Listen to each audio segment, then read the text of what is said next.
আল্লাহ পাক যদি হেফাজত করেন কেউ তার বিন্দু ক্ষতি করতে পারবে? বরং ক্ষতি করার জন্য যদি বান্দা হাতটা বাড়ায় তার নিজের হাতটা নষ্ট হয়ে যাবে। মেধা যদি খরচ করে তার মেধা নষ্ট হয়ে যাবে। মনে করতেছো এ জমিন থেকে আল্লাহর আওয়াজ বন্ধ করে দিবা? আল্লাহ বলেন না না, আমার আল্লাহর আওয়াজ বন্ধ করা যাবে না। কারণ বাইতুল্লাহ নির্মাণ করার পর ইব্রাহিম নবীকে আল্লাহ বললেন বাইতুল্লাহর উপরে উঠে আজান দিয়া দাও।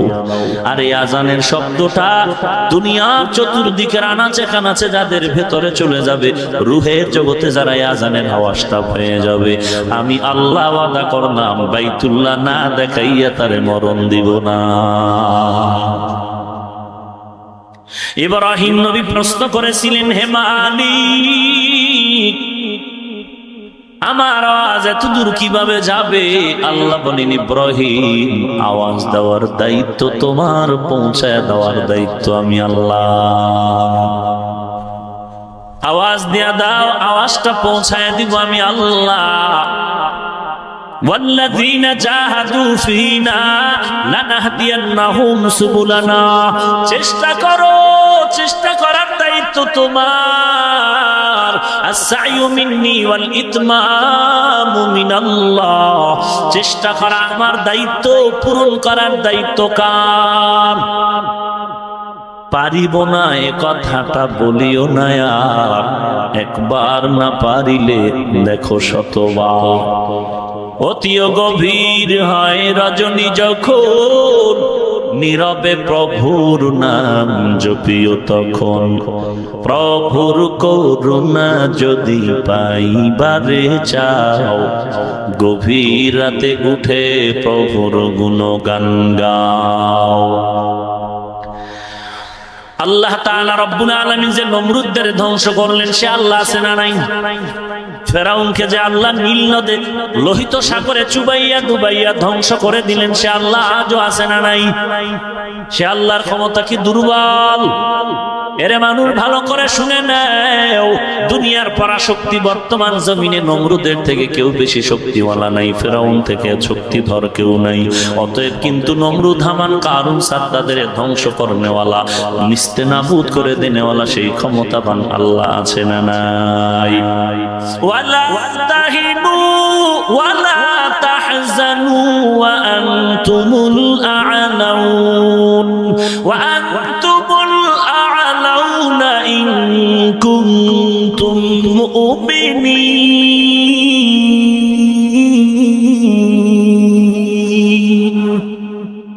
ও মুমিন, কোনো ভয় নাই, ইমানটারে পরিশুদ্ধ করে সামনে আগাও। বিজয়ের মালা তোমার গলায় পড়ে যাবে, কোনো চিন্তার কারণ নাই। কারণ ইজ্জত দেওয়ার মালিক আমি আল্লাহ। আমি যাকে ইজ্জতের মানদণ্ডে বসাবো, দুনিয়ার কেউ তার ইজ্জত নষ্ট করতে পারবে?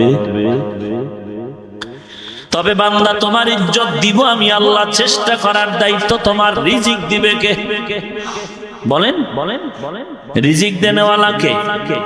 বান্দার কোনো কাম নাই, শুধু সরিষার তেল নাকে লাগায় ঘুমায় থাকবে আর বালিশের কোনায় গিয়ে দেখবে খানা রেডি।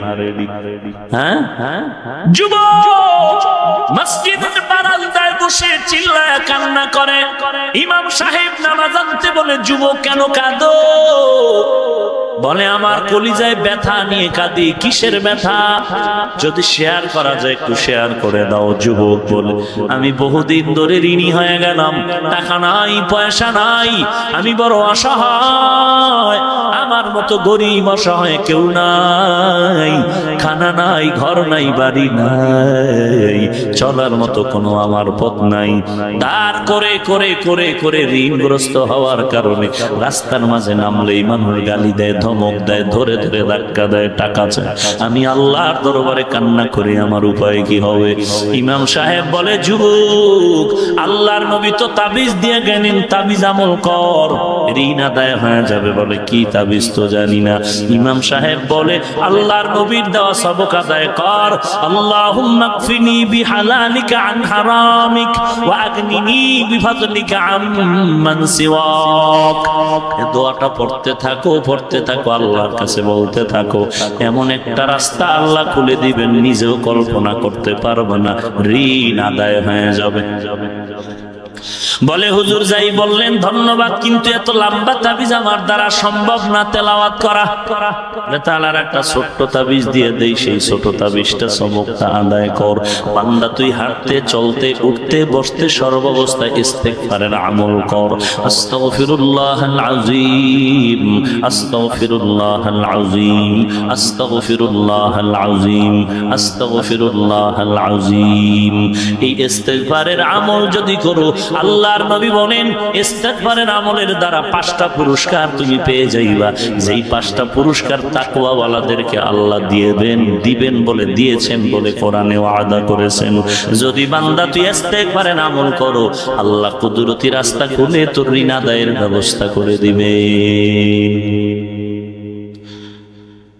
এরে বান্দা তুমি আল্লাহর মোহাব্বত নিয়ে আমল করো। বলি করতে তো শুরু করব, কিন্তু এর ফলাফল কবে পাবো জানা নাই।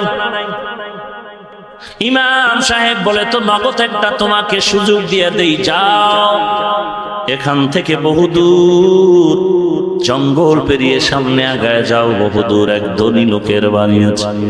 ওই বাড়িওয়ালা ধনী মানুষ, যেমন ধন আছে তেমন মন আছে। যাকে অল্প দেয় তাকে এত বেশি পরিমাণ দেয়, নিজে চলে, সংসার চলে, দানও করতে পারে। তুমি ওর কাছে যাও, ওখান থেকে তুমি টাকা পয়সা দান সদকা নিয়ে আসো। আল্লাহর বান্দা ইমামের কথার উপরে ইস্তেকামাত হয়ে রওনা হয়ে গেল। হেঁটে হেঁটে বহুদূর জঙ্গল পেরিয়ে পেরিয়ে হেঁটে হেঁটে বহুদূর গিয়া ওই ধনাঢ্য বড় লোকের বাড়ির দরওয়াজায় দাঁড়ায় গেল। ভাগ্যের নির্মম পরিহাস, দরওয়াজায় দাঁড়ায় শুনে বাড়ির ভেতরে কান্নার আওয়াজ। সবে মাত্র ধনী লোকটার ইন্তেকাল হয়ে গেল। আল্লাহর বান্দা যুবক আফসোসে কলিজা ফেটে কান্না, এত কষ্ট করে আসলাম, আমি বড় অসহায়, আমার টাকা নাই, বাড়ি নাই, ঘর নাই, কেউ আমারে আদর করে না, ধমক দেয়, আমি ডানে বামে মুখ দেখাতে পারি না, আমার ঘরে গেলে আমার স্ত্রী ধমক দেয়, সন্তান আমারে বাঁকা নজরে তাকায়, কপাল আমার খারাপ। ইমামের কথা শুনে আসলাম এক বড় লোকের থেকে কিছু সহযোগিতা নিব। কপাল এমন খারাপ, সবে মাত্র বান্দা দুনিয়ার থেকে বিদায় নিয়ে গেল। চিন্তা করে আর কান্না করে হঠাৎ করে বান্দা কান্নার অবস্থায় তন্দ্রাচ্ছন্ন ঘুমিয়ে পড়ল। ঘুমের ঘরে গিয়া স্বপ্ন দেখে, রে যুবক তাড়াতাড়ি বাড়ি যা, নিজের ঘরে যা, যেই বিছানায় তুই ঘুমিয়ে থাকো নিজের ঘরের ওই বিছানা, ওই বিছানার নিচে মাটি খনন করে দেখ স্বর্ণের পোটলা পড়ে আছে। ওই স্বর্ণটা উঠাইয়া বাজারে বিক্রি করে ঋণ আদায় কর, বাকি টাকা দিয়ে সংসার চালু করে দাও। যুবক ঘুম থেকে উঠে বাড়িতে যাবে, স্বপ্ন সত্য না মিথ্যা পরের কথা, কিন্তু অন্তরে কৌতূহল জেগে গেল, ও আল্লাহ, স্বপ্নটা যদি সত্যি হয়, এই দূর পর্যন্ত কষ্ট করে আনাইলে কেন? বাড়ি বৈশা যদি দেখাইতা, এত দূর কষ্ট করে হেঁটে আসার দরকার? কথা বলেন না কেন? তুমি স্বপ্নটা বাড়ি দেখাইলে আর এত দূর আসতে হতো? আল্লাহ তাআলা জবাব দিয়া বলেন, আল্লাযীনা জাহাদু ফীনা লানাহদিয়ান্নাহুম সুবুলানা। বাচ্চা কান্না না করলে মা যেমন দুধ দেয় না, বিনা বাতাসে নদীর পানি যেমন নড়েও না চড়েও না, বান্দা চোখের পানি ছেড়ে কান্না করে কষ্ট না করলে, চেষ্টা না করলে খোদায়ের রহমতের দরজা খুলে না। উদউনি আস্তাজিব